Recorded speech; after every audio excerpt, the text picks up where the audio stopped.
আসসালামু আলাইকুম। আজকে হচ্ছে আমরা ম্যাথ 3 বইয়ের হচ্ছে সপ্তম অধ্যায় নিয়ে আলোচনা করব। তো চলো দেখে ফেলি। মাত্র 2টা ম্যাথ করলে এই অধ্যায়ের সবগুলো ম্যাথ তোমরা করতে পারবে ইনশাআল্লাহ। আচ্ছা, প্রথমে একটু সূত্রগুলো দেখাই নেই।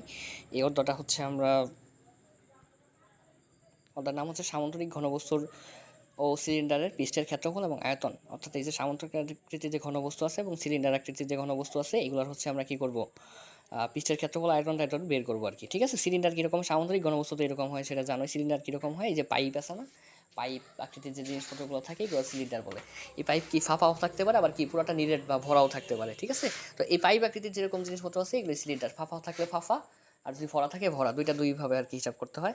আচ্ছা, সামুদ্রিক ঘনবস্তুর আয়তন, আয়তন সমান সমান কি ভূমির ক্ষেত্রফল ইন্টু উচ্চতা। অলরেডি আমরা আগের অধ্যায় তো দেখছি, ভূমির ক্ষেত্রফল বের করতে হয় ইন্টু উচ্চতা বের করতে দিয়ে গুণ করলে হচ্ছে কি আয়তন বের হয়ে যায়।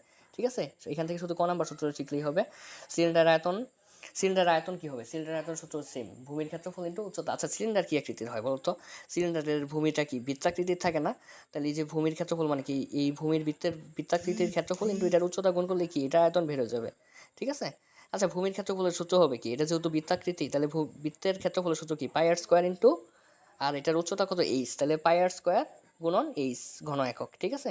আচ্ছা, সমাবৃত্ত ভূমি সিলিন্ডারের বক্রতলের ক্ষেত্রফল, তোমাকে যদি এই পার্টটুক আছে, এই পার্টটুকের বক্রতলের ক্ষেত্রফল বের করতে হলো। বক্রতল কোনটুক, এই যে এইটুক, হ্যাঁ, এই যে উপরের দুইটা সারফেস বাদ দিলে যেটুক থাকে এটার বলা হয় বক্রতলের ক্ষেত্রফল। তো বক্রতলের ক্ষেত্রফলের সূত্র হচ্ছে কত, 2 পাই আর ইন্টু এইচ। ঠিক আছে, এখানে আরটা হচ্ছে কি ব্যাসার্ধ আর এইচটা হচ্ছে উচ্চতা। সমভিত্তিক ভূমিক সিলিন্ডারের বক্রতলের সমগ্র তলের ক্ষেত্রফল। এখন যদি তোমাকে কি বলে সমগ্র তলের ক্ষেত্রফল বের করতে বলে, অর্থাৎ টোটাল টুকের ক্ষেত্রফল বের করতে, উপরের টুক সহ নিচের টুক সহ, তাহলে সূত্রটা তখন কি হবে, 2 পাই আর ইন্টু আর প্লাস এইচ। হ্যাঁ, 2 পাই আর ইন্টু আর প্লাস এইচ, এইখানে এইচ হচ্ছে উচ্চতা আর হচ্ছে কি ব্যাসার্ধ। সূত্রগুলো মাথায় রাখলেই হবে। আর ফাঁপা সিলিন্ডার আয়তন, এটা সূত্র শিখে রাখো আর কি। ফাঁপা সিলিন্ডার আয়তন সমান সমান বি সমান সমান কত, পাই ইন্টু আর স্কোয়ার মাইনাস আর স্কোয়ার ইন্টু এইচ। এখানে আর কোনটা, এখানে হচ্ছে বড় হাতের আর, যেটা হচ্ছে একদম ধরো একদম কেন্দ্র থেকে নিয়ে পাইপের বাহির পর্যন্ত যেই ব্যাসার্ধটা, ওইটা হচ্ছে বড় হবে না, ওইটা হচ্ছে বড় হাতের আর। আর ছোটো হাতের আর কোনটা, এই যে কেন্দ্র থেকে নিয়ে পাইপের ভেতর পর্যন্ত যে ব্যাসার্ধ, ওইটা হচ্ছে ছোটো হাতের আর। তো চলো ম্যাথ দেখে ফেলি, এখানে দুইটা ম্যাথ দেখলেই হবে। আচ্ছা, একটা হচ্ছে উদাহরণ 3 নাম্বার ম্যাথ, একটি কুয়ার গভীরতা, সংক্ষিপ্ত ম্যাথ, একটি কুয়ার গভীরতা হচ্ছে 14 মিটার, এর বেশ হচ্ছে 28 মিটার, প্রতি ঘনমিটার 5 টাকা হিসাবে উক্ত কুয়ার মাটি খনন করতে মোট কত টাকা খরচ হবে। ঠিক আছে। আচ্ছা, মনে করো আমাদের একটা সিলিন্ডার আকৃতির কুয়া খনন করতে হবে। মানে কুয়া তো সিলিন্ডার আকৃতি হয়, এখানে কিন্তু সিলিন্ডার বলে না, এখানে কি বলছে, কুয়া বলছে। কুয়া মানে কি, এরকম হয়, সিলিন্ডার আর কুয়া আসলে একই জিনিস। তার মানে সব কিছু সিলিন্ডারের সূত্র ইউজ করলে এখানে হয়ে যাবে, তাই না? এই কোয়াটার কি বলছে, প্রতি ঘনমিটার মাটি খুঁজতে 5 টাকা লাগে, তাহলে মোট কত টাকা লাগবে। আচ্ছা দেখো তো, এখানে কি বলছে, প্রতি ঘনমিটার, তার মানে কি আয়তন দেওয়া আছে, তার মানে মোট আয়তনটা বের করলেই তো হচ্ছে মোট কত টাকা খরচ হবে সেটা আমরা বের করে ফেলতে পারবো, তাই না? আচ্ছা, তা এখান থেকে কি করলাম, দেখো কুয়ার ব্যাসার্ধ দেওয়া আছে, এই যে ব্যাসার্ধটা দেওয়া আছে কত, 28 মিটার। তো এখানে আমরা আগেই ব্যাস বের করে নিলাম, 28/2 সমান সমান কত, 14 মিটার। আচ্ছা, এর আয়তন, এটা কি বলছে, কুয়া। আচ্ছা, কুয়া আর সিলিন্ডার তো একই, তারপরে সিলিন্ডার আয়তনের সূত্র কি, ভূমির ক্ষেত্রফল ইন্টু উচ্চতা। তাহলে কুয়া কি আকৃতির হয়, বৃত্তাকৃতির হয়, তাহলে কুয়ার ভূমির ক্ষেত্রফল কি হবে, পাই আর স্কোয়ার, মানে বৃত্তের ক্ষেত্রফল যেটা সূত্র এটাই হচ্ছে ভূমির ক্ষেত্রফলের সূত্র, তাই না? তাহলে পাই আর স্কোয়ার, এর উচ্চতা কত, এইচ, পাই এর মান কত, 22/7, আর স্কোয়ার, এই যেখান থেকে আরও আমরা বের করে রাখছিলাম, কুয়ার ব্যাসার্ধ কত, 14, তার স্কোয়ার, এটার উচ্চতা কত, এই দেখো কুয়ার উচ্চতা এখানে দেওয়া আছে 14 মিটার, ইন্টু হচ্ছে 14, তাহলে কত আসলো, 8,624 ঘনমিটার। আচ্ছা, 1 ঘনমিটার খনন করতে যদি 5 টাকা খরচ হয়, তাহলে এত খনন করতে কত হবে, তাহলে 5 ইন্টু এটা নিশ্চয়ই, তাহলে মোট খরচ হবে কত, এই যে মোট ক্ষেত্রফল, মোট আয়তন ইন্টু হচ্ছে কত এটা, প্রতি ঘনমিটার কত টাকা খরচ হয়, তাই না? আচ্ছা, একটা কলম কিনতে যদি তোমার 5 টাকা লাগে, তাহলে 10টা কলম কিনতে কত লাগবে, 5 ইন্টু 10, তো এইটাও তো সেম কাহিনী। তাহলে মোট খরচ হবে কত, 43,120 টাকা। আশা করি ম্যাথটা বুঝতে পারছো। তো চলো নেক্সট ম্যাথটা দেখে ফেলি। আচ্ছা, কি বলছে, এটা হচ্ছে উদাহরণ 5, একটি সমবৃত্তিক সিলিন্ডারের বক্রতলের ক্ষেত্রফল হইতেছে 1000 বর্গ সেন্টিমিটার এবং এর আয়তন হচ্ছে কত, 150 ঘন সেন্টিমিটার হলে সিলিন্ডারের উচ্চতা এবং ভূমির ব্যাসার্ধ নির্ণয় করো। ঠিক আছে, এই টাইপের ম্যাথ যদি থাকে তাহলে এই যে এইভাবে সমাধান করতে হয়, দুইটা ইকুয়েশন বানায় একটা দ্বারা একটা ভাগ করতে হয় আর কি। এইটাই হচ্ছে এই অধ্যায়ের সবচেয়ে কঠিন ম্যাথ, হ্যাঁ, বা জটিল ম্যাথ আর কি। হ্যাঁ, আচ্ছা, একটি সমবৃত্তক সিলিন্ডারের বক্রতলের ক্ষেত্রফল দেওয়া আছে, একটা কি দেওয়া আছে, আয়তন দেওয়া আছে, সিলিন্ডারের উচ্চতা এবং ভূমির ব্যাসার্ধ নির্ণয় বের করতে বলছে। ঠিক আছে। আচ্ছা, আমরা ধরি হইতেছে সিলিন্ডারের ব্যাসার্ধ কত, আর ধরে নিলাম, যেটা বের করতে বলছে ধরে নিলাম আর, এবং উচ্চতা ধরে নিলাম কত, এইচ। ঠিক আছে। আচ্ছা, এখানে দেখো তো কোন কোন দুইটা ক্লু দেওয়া আছে, একটা হচ্ছে বক্রতলের ক্ষেত্রফল দেওয়া আছে, একটা হচ্ছে কি আয়তন দেওয়া আছে। তাহলে বক্রতলের ক্ষেত্রফল সমান সমান আমরা সূত্র কি জানি, সিলিন্ডারের বক্রতলের ক্ষেত্রফল সূত্র জানি কি, 2πr/h।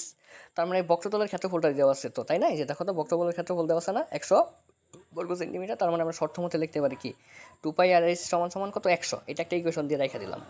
আবার আরেকটা জিনিস কি দেওয়া আছে দেখো তো, সিলিন্ডার আয়তন দেওয়া আছে না, সিলিন্ডার আয়তন দেওয়া আছে।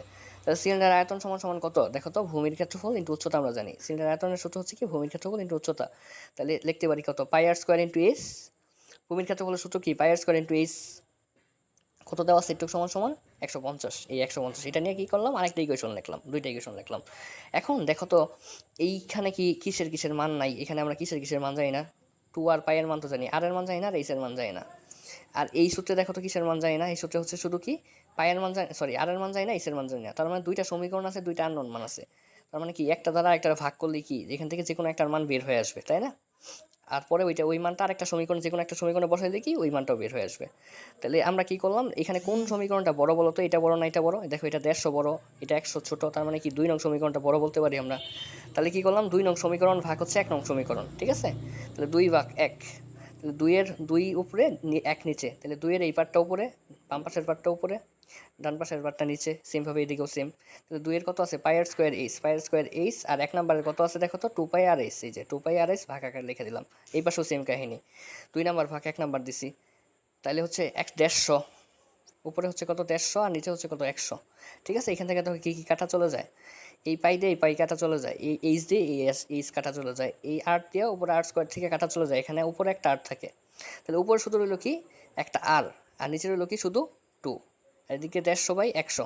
এখান থেকে আমরা কি আর এর মানটা বের করবো। তার মানে দুইটাই পাশে বাড়াইছি, 2 এই পাশে গিয়েছে ভাগ আছে, এই পাশে গুণ হবে, নিচে আছে উপরে চলে যাবে। তাহলে 2 এখান থেকে কি 150 সাথে গুণ হয়ে গেল। তো এখান থেকে ক্যালকুলেশন করলে আর এর মান কত পেলাম আমরা 3 সেন্টিমিটার। এটাই কি ব্যাসার্ধের মান চাইছিল না? তাহলে একটা আনসার আমার বের হয়ে গেছে। এখন এই আর এর মানটা তুমি যে কোনো একটা সমীকরণে বসাই দিলেই চলে আসবে। এই সমীকরণে বসাইলেও আসবে, এই সমীকরণে বসাইলেও আসবে, ঠিক আছে? আচ্ছা, যে কোনো একটা সমীকরণ তোমরা বসাইলে, আমরা 1 নং সমীকরণে বসাইলাম, তুমি এই 2 বসাইও দেখো সেম কাহিনী হবে। তাহলে 1 নং সমীকরণে আর এর মান বসাই দিই। 1 নং সমীকরণ কি ছিল 2πr/h সমান 100। 2 পায়ের মান কত 22/7, আর এর মান কত এই যে অলরেডি বের করলাম, এটার মান বসাইলাম 3 এইচ। এইখান থেকে জাস্ট ক্যালকুলেশন করলে কি বের হয়ে যাবে, এই 7টা নিচে আসে, 7টা উপরে চলে আসবে, আর 22 আর 2 উপরে আসে, এই পাশে সে কি নিচে চলে আসবে, ঠিক আছে? এই যে 22, 2 আর 3, দুইটাই এই তিনটাই তো উপরে আছে, এই তিনটা নিচে চলে আসবে। তো এখানে ক্যালকুলেশন করলে অথবা ক্যালকুলেটর চাপ দিলেও তোমাদের হয়ে যাবে। ক্যালকুলেশন করলে আমরা এইচের মান কত পাইলাম 5.3 সেন্টিমিটার। তো এই টাইপের ম্যাথ যদি থাকে হচ্ছে তোমার দুইটা জিনিসের ক্লু দেওয়া আছে এবং দুইটা মান বের করতে বলছে, তাহলে ম্যাথগুলো এইভাবে দুইটা ইকুয়েশন বানায়, সূত্র অনুযায়ী দুইটা ইকুয়েশন বানায়, একটা দ্বারা একটা ভাগ করে দিলেই একটার মান পেয়ে যাবে। ওইটার মান একটা যে কোনো একটা ইকুয়েশন, এই ইকুয়েশনে বসাইলে হবে, এই ইকুয়েশনে বসাইলে হবে, আরেকটার মান পেয়ে যাবো। Simple math. তো এই অধ্যায় হচ্ছে এই টাইপের ম্যাথ জিনিস, এই টাইপের ম্যাথই সবগুলা। তোমরা হচ্ছে বাড়ির কাজ করবা কোনটা, এই দুইটা তো করবাই, সাথে বাড়ির কাজ করবা হচ্ছে উদাহরণ 1, উদাহরণ 7, অনুসরণীর হচ্ছে 3 নাম্বারটা, 8 নাম্বারটা, 12 নাম্বারটা, 17 নাম্বারটা, সবগুলো হচ্ছে সেম ম্যাথ, এই জন্য আমি আর দেখাই নাই আর কি। হ্যাঁ, তো এই যে এই কয়টা আর প্লাস এই কয়টা ম্যাথ করলে এই অধ্যায় ইনশাল্লাহ কভার হয়ে যাবে এবং এখান থেকে কমন পড়বে। তো ভালো থাকো সবাই।